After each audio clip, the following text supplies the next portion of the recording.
It all started with small shifts, barely noticeable at first, but enough to set me on edge. Marissa, my wife, had been acting off. She was still the poised, sharp corporate lawyer I fell in love with, but her behavior at home had become increasingly peculiar.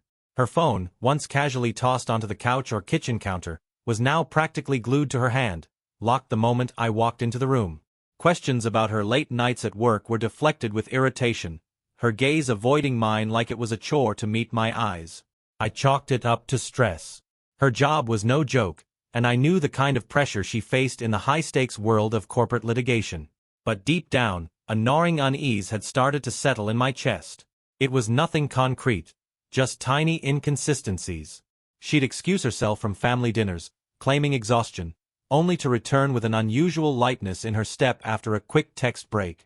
The laughs I'd hear from the other room while she was on her phone weren't the kind that came from workplace banter. They sounded intimate. And then there was the receipt. That damn receipt. One night, as I unpacked the groceries she left in the kitchen, I found it, a slip from an upscale seafood restaurant, time-stamped at 9:30 p.m. Her alibi that night? Grocery shopping. My pulse quickened as I stared at the receipt, 1,000 explanations tumbling through my head. Confrontation wasn't my strong suit. I've always been the steady one, the problem solver. But this felt different, like a rift I couldn't patch with logic or excuses. When I asked her about it later, her response was textbook defensive. She stumbled through some half-baked story about a work dinner with colleagues. The more she talked, the less sense it made, and the knot in my stomach tightened. I didn't press further, but I knew something was wrong. Then, almost on cue, Kian started showing up more. My younger brother. The golden child, the charmer, the one who'd never had to work as hard as I had to earn his place in the world. Our relationship had always been rocky, an unspoken competition simmering between us since childhood. But lately, he'd been stopping by the house more often, flashing his easy grin and offering excuses like needing advice or borrowing tools he didn't return. At first, I was hopeful. Maybe this was his way of mending our fractured relationship.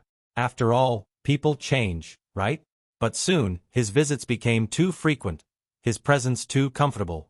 Marissa seemed to light up when he was around, her guarded demeanor softening in ways I hadn't seen in months. If I felt like an outsider in my own home before, now I was starting to feel downright invisible. One night, after Kian left, I stared out the window into the quiet darkness, trying to piece together the fragments of my suspicion. The weight of it all was becoming too much. I wasn't ready to admit what I feared. Not yet, but the pieces were there, waiting to fall into place. All I needed was proof. I had no idea how devastating that proof would be. Kian had always been the charmer, the kind of guy people naturally gravitated toward. Growing up, he was the one who could talk his way out of chores, out of trouble, even out of schoolwork if the teacher bought into his well-rehearsed excuses. Meanwhile, I was the one burning the midnight oil, earning grades, respect, and eventually my career as an architect the hard way.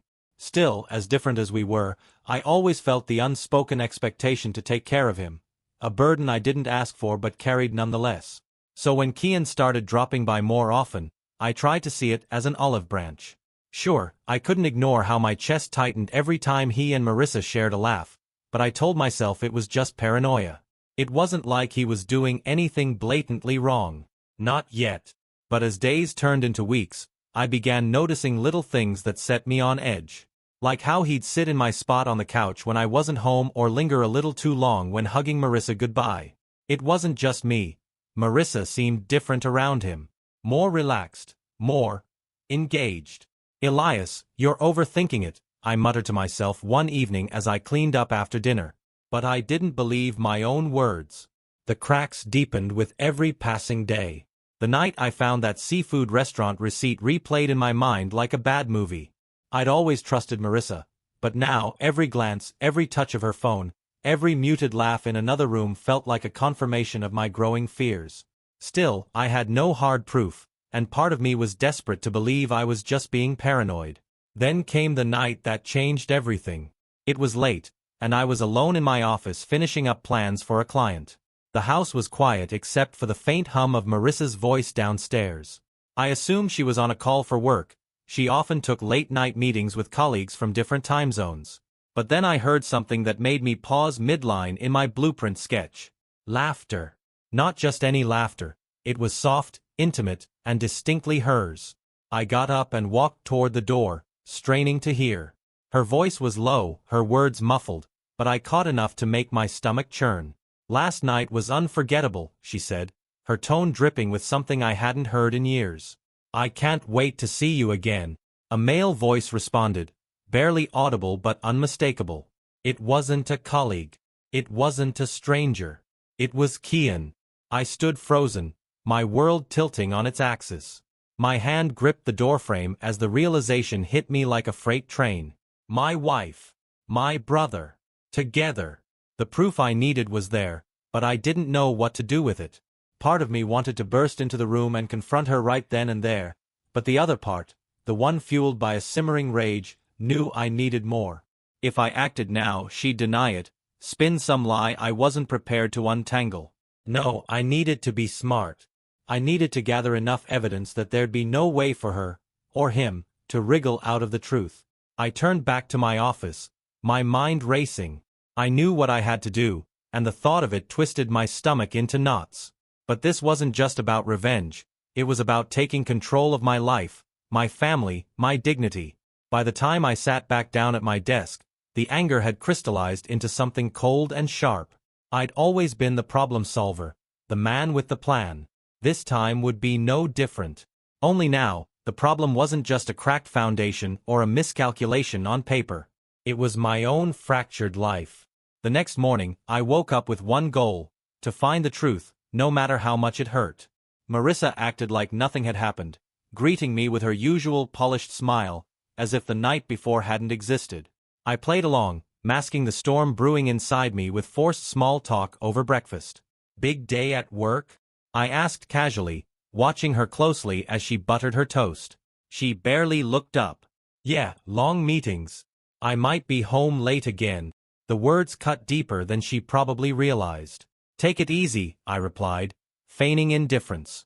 She kissed my cheek, and for the first time in our marriage, I felt nothing. No warmth, no connection. Just the cold certainty that something irreparable had snapped between us. Once she left, I got to work. If there was one thing I excelled at, it was paying attention to details, and Marissa had left enough breadcrumbs for me to follow. I started small, scrolling through our shared accounts and checking her recent credit card transactions. It didn't take long to find irregularities. Boutique hotels charged at odd hours, mysterious payments for things like services and event reservations. All under her name. But the real breakthrough came from a voice-activated recorder I discreetly placed in her car. I'd picked it up the same day I'd overheard her whispering to Kian, hiding it beneath the passenger seat. It felt invasive, wrong even, but my need for answers outweighed my guilt. When I retrieved the recorder a few days later, the evidence hit me like a sledgehammer. "Elias won't suspect a thing," Marissa's voice played back, smug and confident. "You're just better, Kian. He's too rigid, too predictable. I need someone who makes me feel alive." Hearing her say his name was a gut punch, but what came next was worse. Kian laughed, his voice dripping with arrogance. "I told you from the start, he doesn't deserve you. You were meant for someone like me." I turned the recorder off, unable to stomach another second. My hands trembled as I set it down, the weight of their betrayal settling over me like a heavy fog. The people I trusted most had been tearing apart my life behind my back, all while smiling to my face. But this wasn't the time to break down. Not yet. I hired a private investigator that same afternoon. His name was Martin, a no-nonsense guy who'd come highly recommended by a friend. I handed him everything I had, the recordings, the credit card statements, even the restaurant receipt. "I need the full picture," I told him, my voice steadier than I felt. "No stone unturned." Martin nodded, his face impassive. "You'll get it. But you need to prepare yourself. These things rarely turn out better than they already look." "I already know the worst," I said bitterly. "I just need the proof." The days that followed were a blur of waiting and pretending.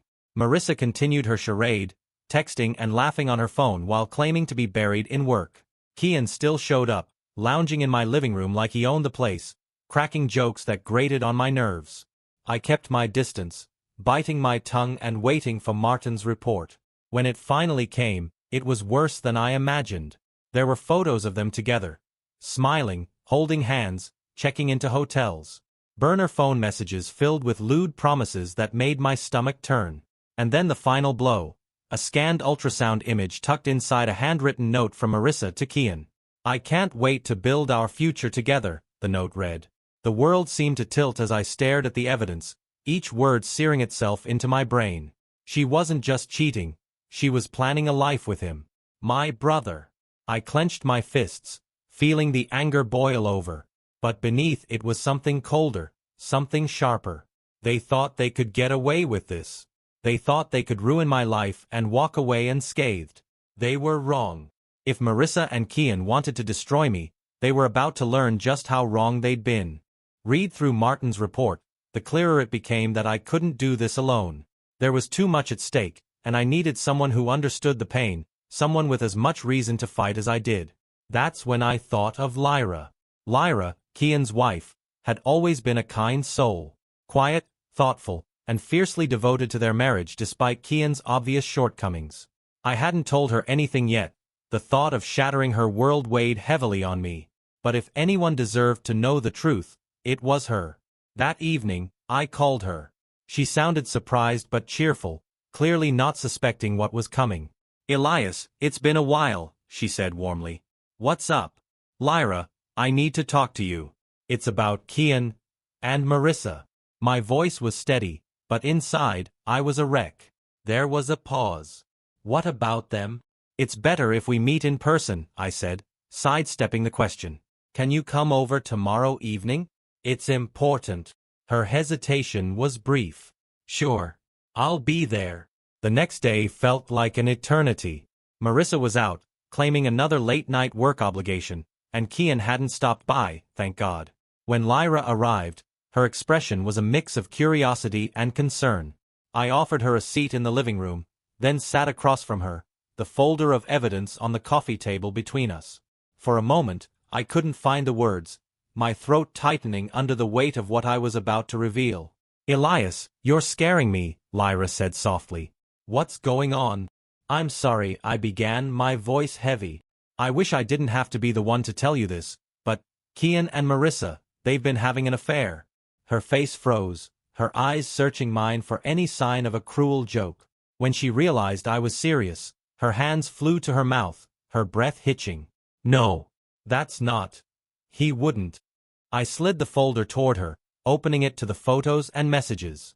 "I hired a private investigator. These are from the last few weeks." Lyra stared at the evidence, her eyes brimming with tears that spilled over as she read the messages and saw the pictures. Her trembling fingers paused on the ultrasound image, and her sob caught in her throat. Is she pregnant?" she whispered, her voice breaking. I nodded. "I don't know for sure, but she's telling Kian it's his." For a long moment, neither of us spoke. Lyra cried silently, her shoulders shaking as she processed the betrayal. I wanted to say something comforting, but what was there to say? "Sorry your husband and my wife are garbage?" It felt hollow.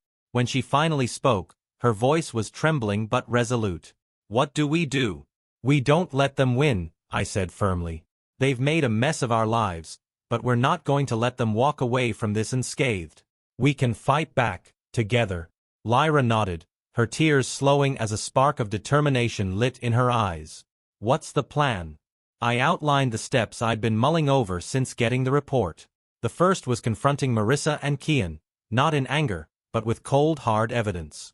Next, exposing them to the people they cared about most. Their colleagues, friends, and family.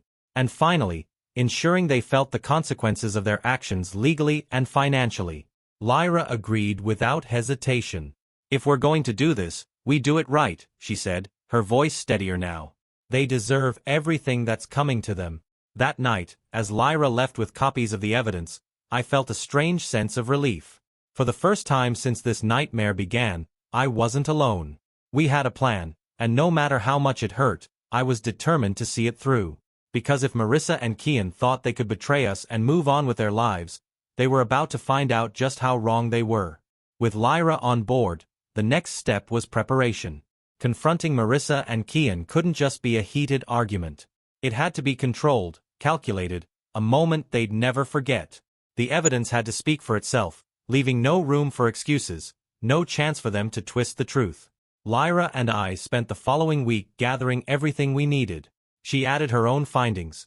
Suspicious charges on their shared credit card, records of unexplained withdrawals, and a timeline that synced suspiciously with Marissa's work trips. By the time we finished, the case against them was airtight.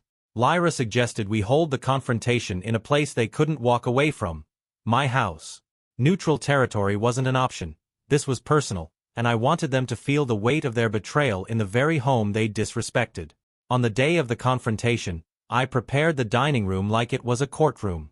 Photos, receipts, and logs were laid out across the table in neat rows, each one a dagger aimed at the lies they'd been telling. At the center was the ultrasound image and Marissa's handwritten note to Kian. It was the crown jewel of their deceit, the undeniable proof that their betrayal went beyond fleeting indiscretion. Lyra arrived an hour before Marissa was due home. She looked composed, but her clenched jaw betrayed the storm of emotions bubbling beneath the surface. "You ready for this?" she asked. I nodded. "More than I've ever been." We sat in silence, waiting. When the sound of Marissa's car pulling into the driveway finally broke the quiet, my pulse quickened. I glanced at Lyra, and she gave me a firm nod. Marissa entered, her usual polished self, carrying the faint scent of expensive perfume. Her eyes flicked between Lyra and me, suspicion creeping across her face. "What's going on?" she asked, setting her purse down. "Sit," I said, my voice colder than I'd intended. "What is this?" She glanced at the table, her brow furrowing as she took in the array of evidence. "Elias, what's all this?" I didn't answer. I wanted her to stew in the uncertainty for a moment longer. Kian arrived shortly after, his usual smirk faltering when he saw the scene. Hey. What's this?" he asked, his tone forced. "Sit down," Lyra said sharply, her voice laced with venom. They sat, their discomfort palpable. For a moment, no one spoke. Then I slid the first stack of photos across the table. "These are from your work trips," I said, my tone icy. "Recognize anyone?" Marissa's eyes widened as she flipped through the photos. Kian's face turned a shade paler, his fingers twitching. "You've been spying on me?" Marissa asked, her voice rising defensively. "Don't you dare try to make this about me," I shot back. "This is about what you've been doing behind my back. And don't even think about denying it. The evidence speaks for itself." Lyra leaned forward, her gaze piercing. "And you, Kian, you've not only betrayed your wife but your brother. How do you even justify this to yourself?" Kian opened his mouth to speak, but no words came out. His confidence had evaporated, leaving behind a man who suddenly seemed very small. Marissa, on the other hand, went on the offensive. "Elias, you're so emotionally distant. You practically pushed me into this. If you'd been more attentive—" "Don't," I interrupted, my voice like steel. "Don't you dare blame me for your choices. I wasn't the one sneaking around, lying, and planning a future with my spouse's sibling." I slid the ultrasound photo across the table, watching as Marissa flinched. Kian stared at it, his face frozen in shock. "I can't wait to build our future together," Lyra read aloud, her voice dripping with sarcasm. "How sweet. Care to explain that?" Marissa's facade cracked. She started with defiance, but when it became clear there was no way out, her tone shifted to desperation. She cried, begged for forgiveness, tried to turn the tables. Kian sat in silence, his head in his hands, muttering something unintelligible. But I didn't feel pity. Not for them. They had made their choices, and now it was time to face the consequences. "Our marriage is over," I said finally, rising from my seat. "You've destroyed any trust, any love, any respect I had for you. And you," I turned to Kian, my voice like ice, "are no longer my brother. You're a stranger to me." Lyra stood beside me, her composure unwavering. "You'll both be hearing from our lawyers soon. Whatever you thought you were building together, it's over." As they sat there, speechless, I felt a strange sense of calm. For the first time in weeks, the power was back in my hands. This was only the beginning, but it felt like the first step toward reclaiming my life. Marissa and Kian had shattered my world, but they'd also underestimated me. And now they were going to pay. The confrontation had gone exactly as planned. Marissa and Kian left that night humiliated and shaken, their carefully constructed web of lies unraveling in front of them. But this was just the beginning. Now it was time to dismantle the lives they'd tried to build at our expense. The first step was exposing the affair. Lyra and I agreed that the truth needed to come out, not in a petty or vindictive way, but as a matter of justice. If Marissa and Kian had been so brazen in their betrayal, they deserved to face the consequences openly. We started with their workplaces. Lyra contacted Marissa's firm first. It was a high-profile law office with a strict code of ethics, one that Marissa had clearly violated. Lyra sent an anonymous email to the managing partner, attaching scanned copies of the messages and photos. Within hours, Marissa was called into a meeting. The fallout was immediate. By the end of the week, she was suspended pending an investigation. Rumors swirled around her office, and the whispers were brutal. It wasn't long before her colleagues started avoiding her entirely. Her polished reputation as a no-nonsense professional was crumbling under the weight of her own choices. Meanwhile, I turned my attention to Kian. He worked for a small real estate firm, and while his job wasn't as prestigious as Marissa's, it was still his livelihood. Using the financial evidence from the private investigator, I filed a formal complaint with his employer, detailing the money Marissa had funneled to him for business investments. The funds were untraceable and suspicious enough to raise eyebrows. Within days, Kian's boss called him in, and I knew from Lyra that he left the meeting looking pale and defeated. Then came the social aspect. Lyra and I agreed to approach the people closest to us, family and mutual friends, armed with the truth. We didn't embellish or exaggerate. We simply presented the facts.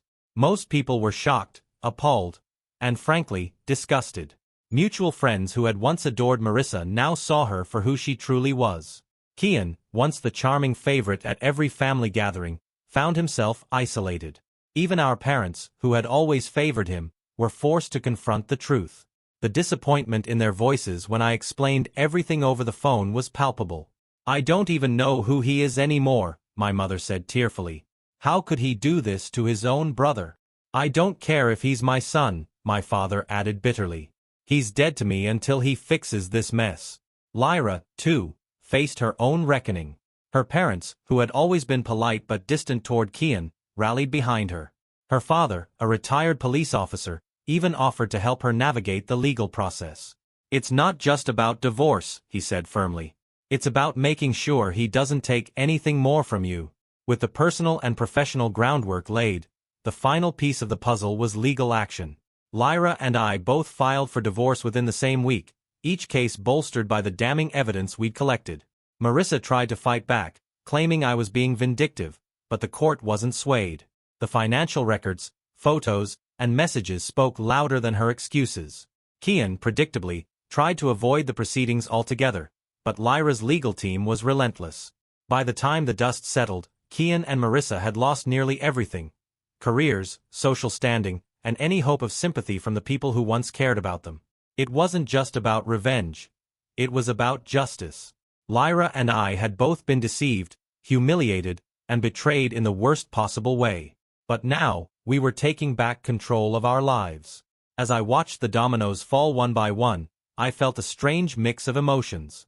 Satisfaction, yes. Relief, certainly. But most of all, a renewed sense of purpose. This wasn't the end of my story.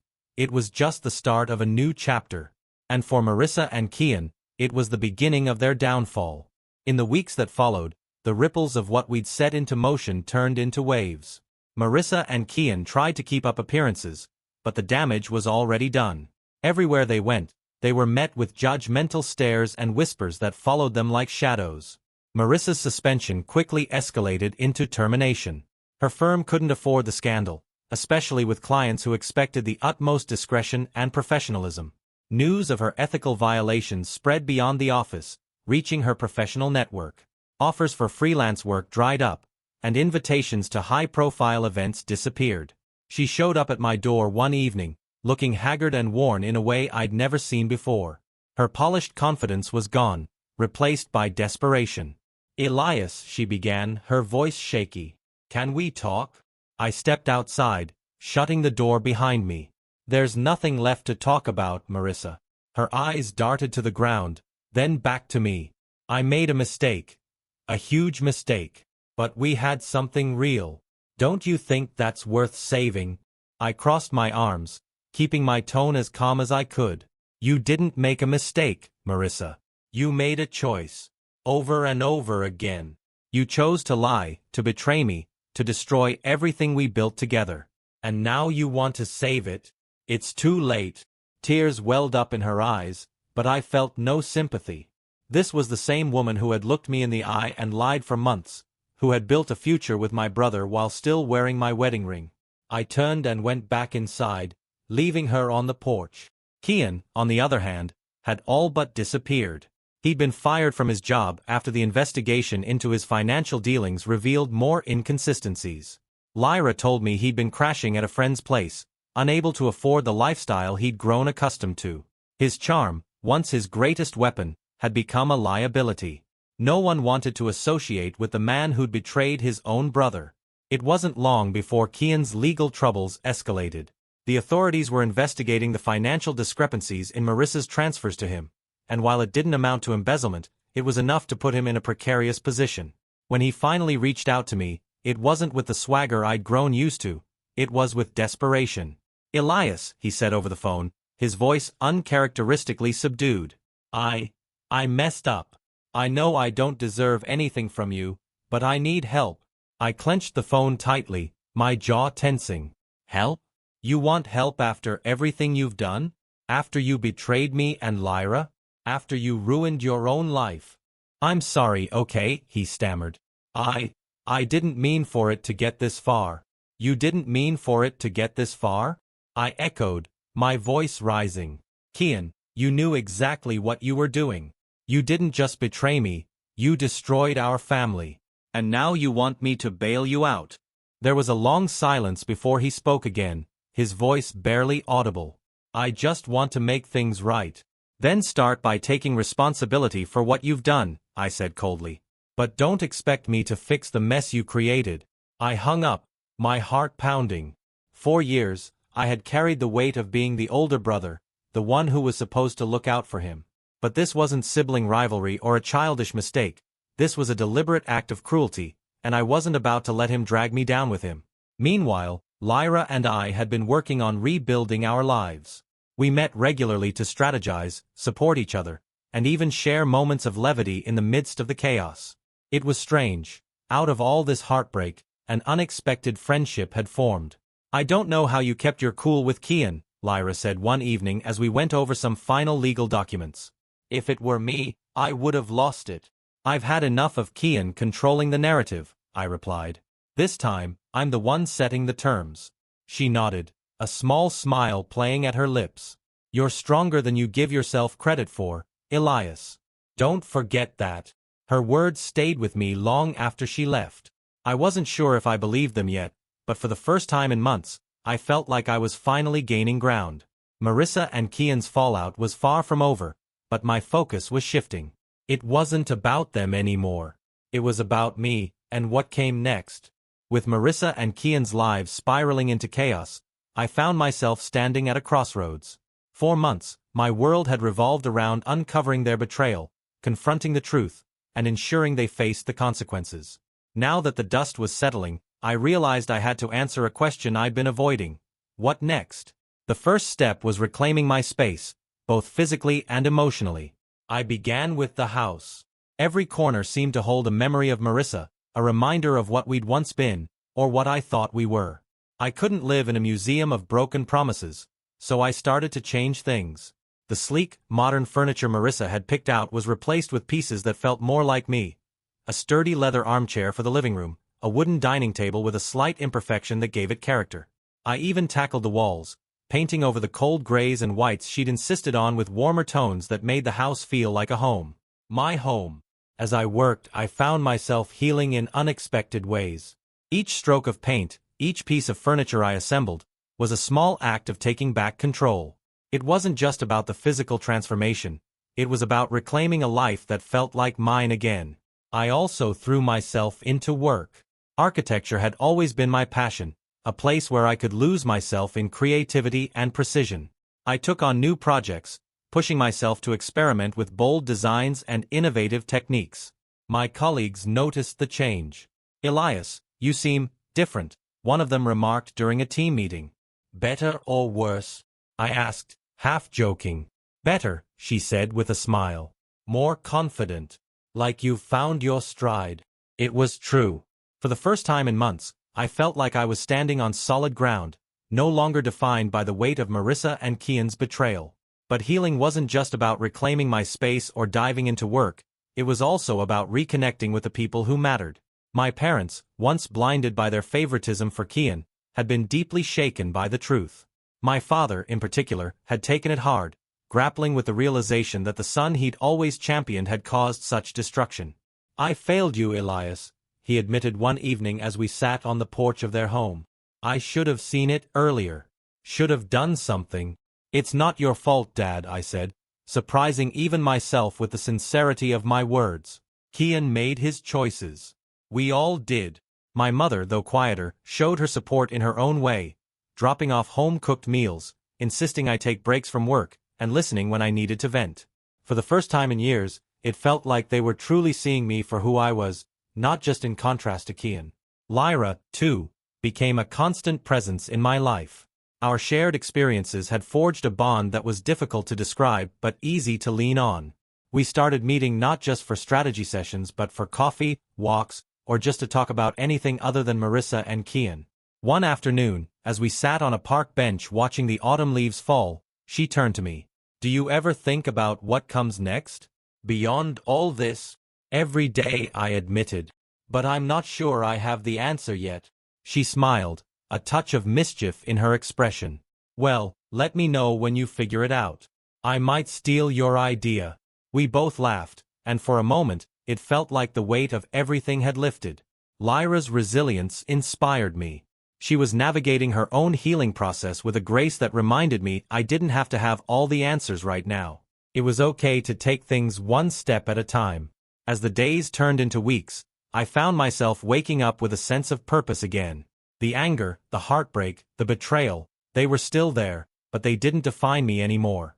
I was more than what Marissa and Kian had done to me.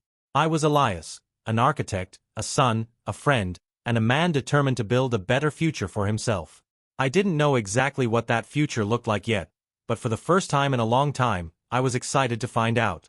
Life doesn't go back to normal after something like this. It finds a new normal, a rhythm you create out of the chaos. That's what I'd been doing, building something new from the rubble of what Marissa and Kian left behind. But life, unpredictable as ever, had its own plans. It started with Lyra. We'd both been through the ringer, and our friendship had been a lifeline. She understood the pain in a way no one else could, and that connection grew deeper the more time we spent together. At first, it was just companionship, two people navigating heartbreak together. But over time, something began to shift. It was subtle at first. The way her laugh felt like a spark in a dark room. The way she'd brush her hair back and look at me when she thought I wasn't paying attention. I found myself looking forward to our coffee breaks and walks, not just because they were a distraction but because they were with her. One evening, as we sat on my newly renovated back porch watching the sun dip below the horizon, the air between us felt charged. She had brought over dinner, her way of repaying me for all the times we'd strategized over her divorce papers, and we'd spent the evening laughing more than we had in months. "You're actually smiling," she teased, nudging me.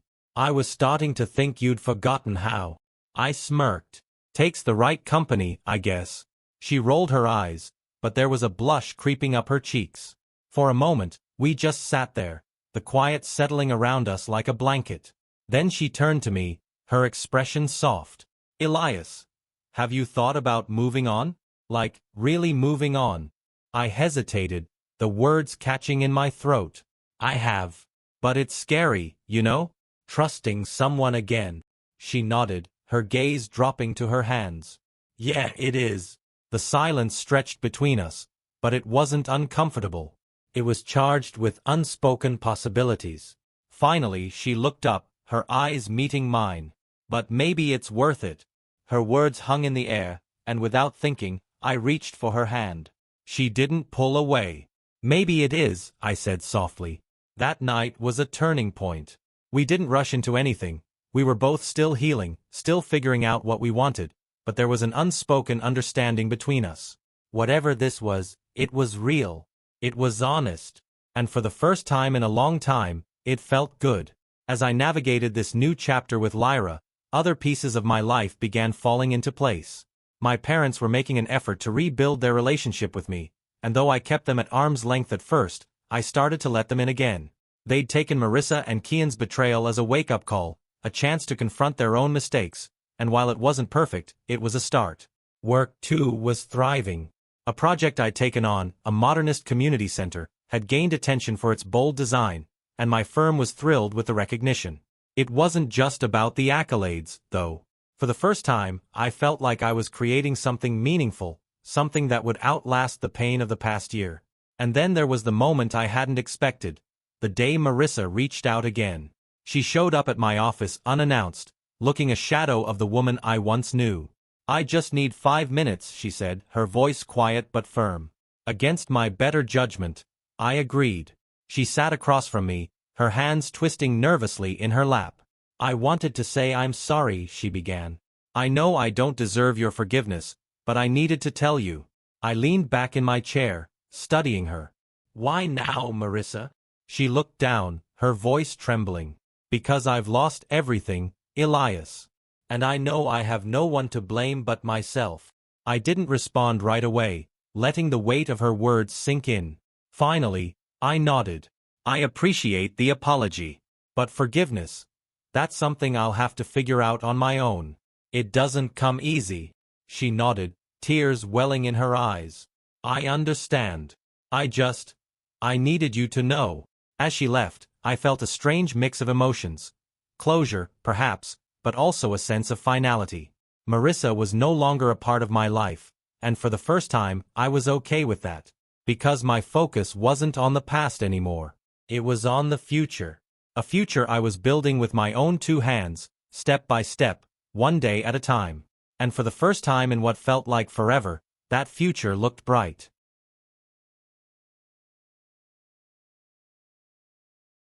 Months turned into a year, and though the memories of betrayal still lingered, they no longer controlled me. I had reclaimed my life piece by piece, and it felt good. No, it felt great. Lyra and I were finding our way, not rushing but not holding back either. Our bond had deepened into something real, something built on trust and mutual understanding. One evening, she joined me at the community center's grand opening. The project had been a labor of love, a way to channel my energy into something that could stand as a testament to resilience and renewal. Watching families walk through the doors for the first time, I felt a sense of pride I hadn't known in years. Lyra stood beside me, her hand slipping into mine. "You did it," she said, her voice filled with warmth. "We did it," I corrected with a smile. "I couldn't have gotten through any of this without you." She squeezed my hand, her eyes glistening. "You're stronger than you think, Elias. Don't forget that." The center's success wasn't the only thing thriving. My firm offered me a partnership after the project's acclaim, something I had worked for my entire career. It wasn't just about the title. It was proof that I was moving forward, creating a life that was entirely my own. Lyra, too, was finding her footing.